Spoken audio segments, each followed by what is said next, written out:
The divide explores the stark contrast between the lives of the rich and the poor, examining how social class influences every aspect of one's existence, from opportunities and relationships to the concept of justice and identity. At the heart of the story is a controversial incident involving a wealthy heir and a poor street artist, which sets off a chain reaction of events that reveal the systemic injustices, hidden prejudices, and societal expectations that divide them. The encounter. The ballroom gleamed with opulence, chandeliers casting a golden light over the polished floors. The sound of laughter and clinking glasses mingled with the soft hum of a string quartet. At the Thornton family's annual charity gala, guests mingled in their finest attire, exuding an air of exclusivity that came with a price tag few could afford. It wasn't just a fundraiser for the city's homeless shelter. It was a spectacle, a performance of wealth, power, and influence. This was the world that Liam Thornton knew, the world he had been born into. Liam stood by the grand staircase, an untouched glass of champagne in his hand. His sharp suit more of a costume than a reflection of his true self. His gaze wandered over the crowd, noting the well-heeled guests laughing too loudly and the forced enthusiasm behind every conversation. The charity event was nothing more than a chance for his family to assert their dominance and display their superiority. His mother, Evelyn Thornton, floated between conversations like a queen commanding her court, a perfect portrait of grace and composure. But Liam knew better than anyone that behind the facade, their wealth was built on deals and compromises that never saw the light of day. He felt suffocated in the lavishness, bored of the endless praise heaped on his family for their philanthropic efforts. They had long ago ceased to be meaningful in his eyes. The luxury, the prestige, the perfection, none of it mattered. He longed for something real, something raw. It was then that he spotted her. Mia Ruiz stood at the far end of the ballroom, near the art display that his family had sponsored. She was the artist behind the vibrant mural hanging on the wall, a striking depiction of the city's underprivileged, a juxtaposition of broken lives and unrealized dreams. Her presence was magnetic, a stark contrast to the polished facade around her. She was dressed simply, her black dress unassuming next to the extravagant gown surrounding her. There was something about her, the way she stood, not out of place, but as if she had no interest in fitting in. It was a kind of defiance Liam had only seen in the most fearless people, those who refused to bow to the expectations of a world they didn't belong to. As Liam approached the art display, he couldn't help but stare at her work, fascinated by the bold colors and raw emotion that leaped off the canvas. It was as if the art spoke to him, challenging his understanding of everything around him. The mural showed faces, not of the rich and polished elite, but of those who struggled every day to survive. There were no smiles, no perfection, just the raw truth of lives lived at the margins of society. Beautiful, isn't it? A voice interrupted his thoughts. He turned to find Mia standing beside him, her arms crossed, observing him with a knowing gaze. He was struck by how different she seemed from the other women in the room. While others had painted smiles and practiced politeness, Mia was blunt, direct. There was no pretense in her presence. "It's powerful," Liam replied, unsure of what else to say. "It captures something that's hard to describe." Mia smirked slightly, though it wasn't an unkind expression. "I'm sure it's a little too real for this crowd." Liam chuckled softly, feeling both seen and out of place. "I get that feeling too," he admitted, glancing around at the guests who were clearly more interested in the charity's price tag than the art itself. She raised an eyebrow. "So, why are you here, then? You're not the type to spend your evening in a room full of people like this." Liam hesitated. She had him pegged, though he wasn't sure how much of it was intuition or sheer observation. "I guess you could say I'm stuck here," he said, his voice lacking the usual charm that came with his position. "It's part of the family business." Mia's eyes softened a little, as if she understood what he meant. She, too, was familiar with the feeling of being trapped in a world she didn't fully belong to. "I'm here to showcase my art," she said, gesturing to the mural behind them. "But it's not for them. It's for people like me. People who see the truth behind the shiny facade. Liam looked at her, intrigued. And what is that truth?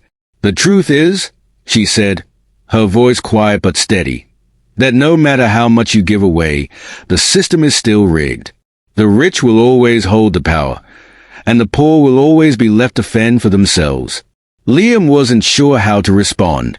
He had heard this before, from activists, from the media, but hearing it from someone like Mia, someone so unapologetically real, made him uneasy.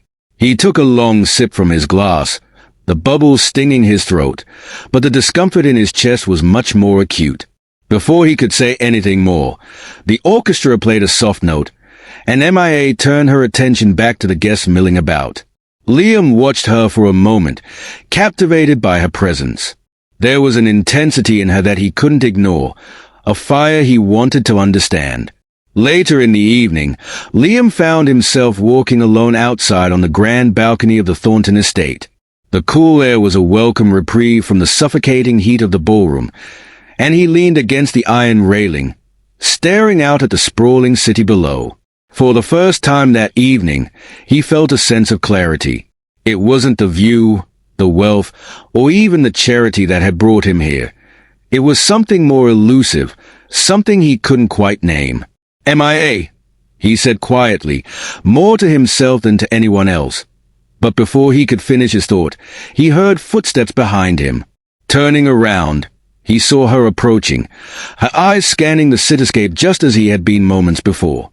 "Thought you might be out here," she said, her voice light but carrying an edge. "The rest of them are busy pretending to care, and I don't think you're pretending." Liam smiled slightly. "I'm not pretending," he said softly, though it was more a statement of doubt than certainty. Mia walked closer, the edge of her dress brushing the ground as she stopped beside him. "What do you think of all this?" she asked, waving a hand back toward the glittering lights of the gala. "Is it just another night of showing off, or does it actually mean something?" Liam met her gaze. "It's all just for show," he said, the weight of his own words hitting him harder than expected. "It's all about appearances. Everyone here wants to be seen as good people, but no one is really doing anything to fix what's broken." Mia's eyes flashed with a mixture of hope and bitterness. "I don't need your charity," she said, her tone sharp. "What I need is for people like you to see beyond their own world, to actually understand what's going on in the streets, what it's like to survive on scraps." Liam opened his mouth to respond, but before he could speak, a shout interrupted them. A group of guests from the gala had gathered at the entrance to the balcony, laughing and pointing toward the art gallery. One of the women, a socialite in a glittering dress, had taken offense at the rawness of Mia's art, calling it distasteful and too political for a charity event. Mia's frustration was palpable. She stepped toward the railing, her voice rising above the laughter. "It's political because it needs to be," she shouted, "because you can't just throw money at problems and expect them to go away." Before anyone could react, she grabbed a nearby paintbrush from the art display, one of the pieces intended for the gala silent auction, and dipped it in black paint. She smeared it across the canvas, leaving streaks of bold color in her wake. Liam stepped forward, reaching out to stop her, but the damage had already been done. The room erupted into chaos, whispers and gasps filling the air. Mia's bold act of defiance had shifted the evening's focus, and all eyes were on her. The confrontation between Mia and Liam was inevitable. In the midst of the escalating chaos, Mia's frustration bubbled over. She was tired of being ignored, tired of seeing the rich play at charity while the poor struggled to survive. In the heat of the moment, she pushed Liam away, and he stumbled backward. In that instant, his foot caught on the edge of a nearby table, and he fell hard. The incident sent shockwaves through the crowd. The fall wasn't intentional, but the resulting injury to Mia was immediate. She twisted her ankle in the chaos, falling to the ground with a sharp cry. The room went silent. Liam scrambled to his feet, his face flushed with a mix of concern and guilt. But Mia, her pride as much as her injury, only glared at him. "This is what happens," she said, her voice shaky but sharp. "This is what happens when you forget who the world is really for." Liam's heart pounded in his chest. And as he reached out to help her, the divide between their worlds seemed to stretch wider than ever before. The public outcry. The days following the incident were a blur for Mia Ruiz. Her ankle, swollen and bruised, was a constant reminder of the altercation, but it was a fallout from the gala that truly began to haunt her. The media storm hit with full force. At first, it had seemed like an isolated event, a moment of chaos at a high society party that would be quickly forgotten. But then the cameras started rolling, the headlines came crashing in, and the divide between the rich and poor was laid bare for the world to see. The Thornton family, with its vast resources and media connections, quickly went on the defensive. Press releases were issued, and interviews were conducted with Liam's father, Gregory Thornton, who claimed that Mia's actions had been reckless and that his son was simply trying to de-escalate the situation when she became aggressive. The Thornton Foundation, which had sponsored the gala, painted the incident as a misunderstanding, a clash between artistic expression and emotional volatility. On the other hand, Mia's supporters, largely from her community, painted a different picture. Social media exploded with outrage. #JusticeForMia trended, and countless voices called for an independent investigation into the event. Memes and viral videos circulated, showing Mia's initial protest against the charity event and the aggressive, almost patronizing responses she received from some of the guests. The media was divided. Some outlets sympathized with her, calling her a victim of a system that silenced marginalized voices, while others accused her of overreacting and exploiting her injury for attention. The narrative quickly polarized. Public opinion was split. But one thing became increasingly clear. The rich, particularly the Thornton family, were framing the incident as an unfortunate accident, while Mia was portrayed as a disgruntled artist who had overstepped her bounds. The media continued to spin the story to fit the narrative that best suited their elite audience, and the undercurrent of class struggle seemed to intensify. Mia's struggle for justice. Mia spent her days in pain, her ankle wrapped in a tight bandage as she navigated the complications of being a working-class artist with a now very public injury. The physical pain from the sprain was excruciating at times, but it was the emotional toll that weighed heaviest on her. She hadn't just been injured physically. She had been wounded by a system that ignored her for so long, and now it was trying to bury her in the aftermath of the scandal. As the media storm raged on, Mia's world became a blur of press conferences, phone calls with her lawyer, and heated debates with her family and friends. Her mother, a hard-working immigrant who never dreamed of seeing her daughter caught in the spotlight, was beside herself with worry. "Why are you doing this, Ia?" she asked, her voice trembling. "Why bring more attention to this? They are going to crush you, Mia. They will." Mia understood her mother's fear. It wasn't just about the pain of an injury. It was the pain of the system, of knowing that, no matter what, her family's struggle would never be truly understood by people like the Thorntons. She had seen the way the rich operated, how they shielded themselves with money, power, and influence. But she wasn't going to back down. This was her chance to make a statement, to show the world that their indifference had consequences. However, the road to justice was anything but easy. Her lawyer, a passionate but underfunded public defender, worked tirelessly to push back against the media narrative, but he faced countless obstacles. The legal system, as he often reminded Mia, was skewed in favor of the rich and powerful. Mia's case was now a media circus, and the evidence that had been available to her from the start, that Liam had acted recklessly and caused her fall, was being overshadowed by the overwhelming resources of the Thornton family's legal team. She also faced a different kind of pressure. As she attended press briefings and held interviews, Mia could see the way her community rallied behind her, but she also saw how some of them were being turned away. The wealthier individuals in the media, the ones with a platform to make her voice heard, often dismissed her as just another angry artist, too emotional, too combative. Despite the mounting evidence in her favor, the narrative of the privileged versus the downtrodden was being obscured by the sheer influence of the Thornton family, Liam's guilt and the family's control. Meanwhile, Liam Thornton was grappling with guilt. The incident had taken a toll on him in ways he hadn't anticipated. Despite his privilege, despite the opportunities he had always been afforded, he found himself at a crossroads. The guilt gnawed at him as he watched the media coverage, as he saw Mia's pain paraded before the world. Her cries for justice rang in his ears, and though he had been raised to believe in the sanctity of his family's name, he could no longer ignore the questions swirling in his mind. But every time he tried to speak out, every time he wanted to acknowledge that what had happened wasn't just an accident, his family reined him in. Evelyn Thornton, his mother, was relentless in her efforts to protect the family's reputation. She was a woman who had built her life around maintaining the flawless image of the Thornton family, and she was not about to let her son tarnish it.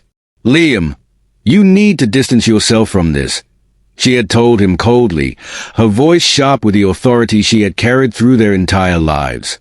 "We have a reputation to protect, and you will not let this scandal ruin everything we've worked for. You're not responsible for what happened, and you're not going to allow this artist to manipulate the situation." Liam tried to argue, but Evelyn was unyielding. "You will let the legal team handle this, and you will focus on your future. Do not get involved in this circus." The pressure to comply was suffocating. Liam's every move was scrutinized by his mother, and his father, Gregory Thornton, had barely spoken to him about the incident, choosing instead to bury himself in his business affairs. Liam was trapped, caught between the desires of a family that demanded perfection and his own conscience, which told him that there was more to the story than he could ignore. He spent sleepless nights pacing his penthouse apartment, torn between the life he had been handed and the growing understanding that he couldn't continue to ignore the divide between his world and Mia's. His guilt over the incident weighed heavily on him. But the more he tried to address it, the more his family's grip tightened. His own feelings, his own voice, felt drowned out by the expectations that had been placed on him from birth. Detective Carla Nguyen's investigation. As the case moved forward, Detective Carla Nguyen was assigned to investigate the incident. A seasoned investigator from a working-class background, Carla had seen her fair share of cases where wealth and privilege tilted the scales of justice in favor of the powerful. She knew all too well how the media spun stories, how the rich used their influence to shield themselves from consequences. But something about this case intrigued her. It wasn't just the high-profile nature of the incident that caught her attention. It was the underlying tension between the two parties involved. Mia Ruiz, an artist who had made a bold statement against the system, and Liam Thornton, the heir to a vast fortune who found himself at odds with his upbringing. It was a clash that went beyond the individual incident. It was a symbol of a much larger problem. Carla spent days poring over the evidence, interviewing witnesses, and reviewing surveillance footage from the gala. What she found shocked her. The footage clearly showed Liam stepping toward Mia as she became agitated, his hand reaching out in what appeared to be an attempt to stop her. But it was his clumsy, overzealous manner that had caused the fall. The way he had grabbed her arm too forcefully, the way she had stumbled backward, her foot catching on the edge of the table. It was evident that Mia's actions had been defensive, not aggressive. But despite the evidence, the narrative was already set. The Thornton family's lawyers had buried the footage with delays and technicalities. The media pushed the idea that Mia had caused the chaos, and that Liam had only been trying to maintain order. It was clear to Carla that the system was already working against Mia. As she continued her investigation, Carla began to see just how deeply entrenched the divide between the rich and the poor was. Mia's community, struggling with systemic poverty, had rallied behind her, but the legal system and the media were already framing the case in a way that would leave her without justice. In the quiet moments of reflection, Carla wondered if the real question was not just about who was to blame for the incident, but about the much larger question of how the world had come to this, where the rich and powerful were allowed to shape the narrative, and the voices of the oppressed were drowned out by money and influence. The investigation was far from over, but it was clear to Carla that this case would not be just another story. It was a battle for justice, for accountability, and for the chance to bridge the gap between two worlds that seemed irreconcilable. The divide, Mia's radicalization, and the rallying of her community. As the weeks passed, Mia's life became increasingly defined by the growing public backlash against her. The media continued to churn out stories about the gala incident, but now the conversation had shifted. What was once a simple case of an artist being injured in a charity event had spiraled into a battle of class warfare, a struggle between the elite, represented by the Thornton family, and the marginalized, embodied by Mia. At first, Mia had tried to distance herself from the media circus, focusing on her healing process, both physical and emotional. But it quickly became clear that she couldn't escape it. Her art, which had always been her refuge, had now become her weapon. She began to create pieces that were even more outspoken and radical than before. Her work evolved from commentary on societal inequities to full-blown critiques of the very systems that kept the poor in their place. She painted murals of protest, of unity among the oppressed, of the insidious ways the wealthy used their power to control the narratives. Each piece was a direct challenge to the establishment, to the media, to the very people who had tried to discredit her. In her apartment, covered in sketches and paint splatters, Mia worked tirelessly. She poured her anger, her frustrations, and her hurt into her paintings. They became larger, more visceral, and far more political. As she created, she couldn't help but think about the way the Thornton family had silenced her, how they had taken an incident that was her pain and turned it into a spectacle for their own benefit. The world saw her as a victim, but she didn't want to be seen that way. She was a fighter. Mia's community, largely made up of working-class individuals and families, began to rally around her. They held protests outside the Thornton Foundation, calling for justice and accountability. Social media campaigns like #JusticeForMia became a powerful voice against the wealthy elite, bringing attention to the systemic issues Mia had been fighting against for years. The art world that had once been indifferent to her struggles now took notice. Some galleries began to display her work, showcasing the unflinching truth she captured in her paintings. As the protests grew, Mia's supporters, including a growing number of artists and activists, began to speak out against the Thornton family's influence. The rallying cry wasn't just for Mia's injury to be recognized, but for a systemic change that addressed the imbalance of power between the rich and the poor. The media, despite its initial attempts to undermine her, began to take a harder look at the institutional issues her art highlighted. Still, the media couldn't help but portray her as the angry artist who had taken things too far. Despite her pain and her tireless fight for justice, there was no escaping the stereotype. The divide between the two worlds, rich and poor, was now more apparent than ever. Mia knew it, and though it hurt, it also fueled her. Liam struggled with guilt and family pressure. Liam Thornton found himself drowning in guilt. Each day, the media coverage of the scandal gnawed at him, and he couldn't escape the haunting images of Mia, injured and helpless, from the night of the gala. His conscience had been awakened, and no matter how much he tried to bury it, he could not deny that his actions had played a role in her injury. He had been reckless, impulsive, but no one would ever know the full story. His family had already spun their own version, one in which he was blameless, the good son trying to keep the peace. But Liam was no longer content to hide behind that narrative. The more he heard about Mia, the more he saw the injustice in how she was being treated, the more he began to question everything he had been taught about success, class, and morality. He had always been told that wealth was something to be proud of, that his family's power was something to protect. But now, with each passing day, the lies seemed more apparent. What had he actually done to earn his wealth? What had his family done to earn their place in the world? His mother, Evelyn Thornton, was determined to keep the family's reputation intact. She insisted that Liam stay out of the public eye, focusing on the family business and staying far away from the scandal. "Do you have any idea what's at stake here?" She snapped at him one evening, her face contorted in worry and frustration. The media is spinning this into something it isn't. You need to keep your distance from this artist and her little crusade. We'll fix this, but only if you stay in line. Liam knew that his mother's concerns were rooted in the family's empire. Her cold, calculated desire to protect the Thornton name left no room for doubt or compassion. He was a piece in a much larger game, and his every move was dictated by the needs of the family. But it was getting harder to stay silent. The more he learned about MIA, the real MIA, not the caricature the media had painted, the more he found himself questioning the life he had been born into. He wanted to apologize. He wanted to make things right, but his mother's constant interference kept him from doing so.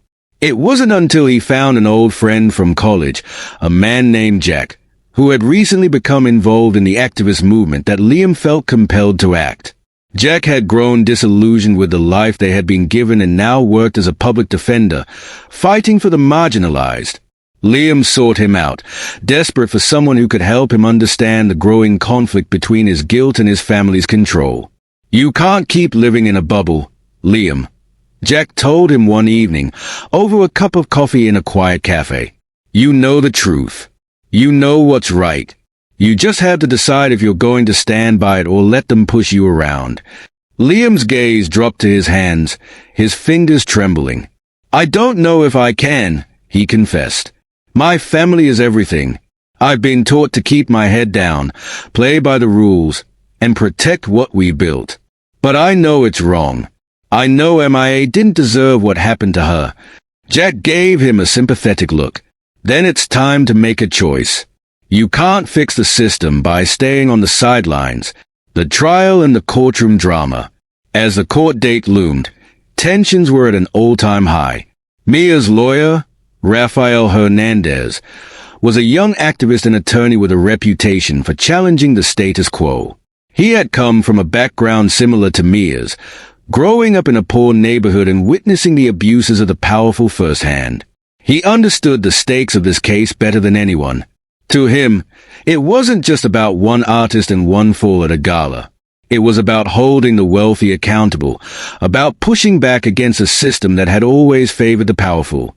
In the courtroom, the Thornton family's legal team was led by one of the most prestigious firms in the country. They had more resources, more influence, and more money than Raphael could ever hope to match. But what he had was determination and the truth. The trial became a media circus, with cameras flashing and reporters filling the courtroom. Raphael knew that this was more than just a legal battle. It was a public fight for justice, for a voice to be given to the voiceless. Mia supporters packed the courtroom, holding signs and wearing T-shirts with slogans like "Justice for the Oppressed" and "The Rich Must Pay." Liam sat in the back of the courtroom, his eyes trained on Mia as she gave her testimony. Her voice, once full of defiance, now carried a weight of sadness as she described the incident that had changed her life. Her words were calm but firm, and every time she spoke, Liam felt the weight of his own guilt settle deeper into his chest. But it wasn't just about MIA. The trial had become about the inequality of the legal system itself, about how the rich could manipulate the truth in the media, while the poor were left to fight tooth and nail for any semblance of justice. When it was Liam's turn to testify, his voice faltered. He spoke of the night in vague terms, his guilt threatening to choke him. His answers were scripted, and he found himself repeating his family's narrative. But the truth was, he couldn't shake the feeling that he was lying. To the court, to himself, and to MIA. The final moments of the trial came as a shock to everyone present. Detective Carla Nguyen, who had been quietly observing the proceedings, stepped forward and made an unexpected declaration.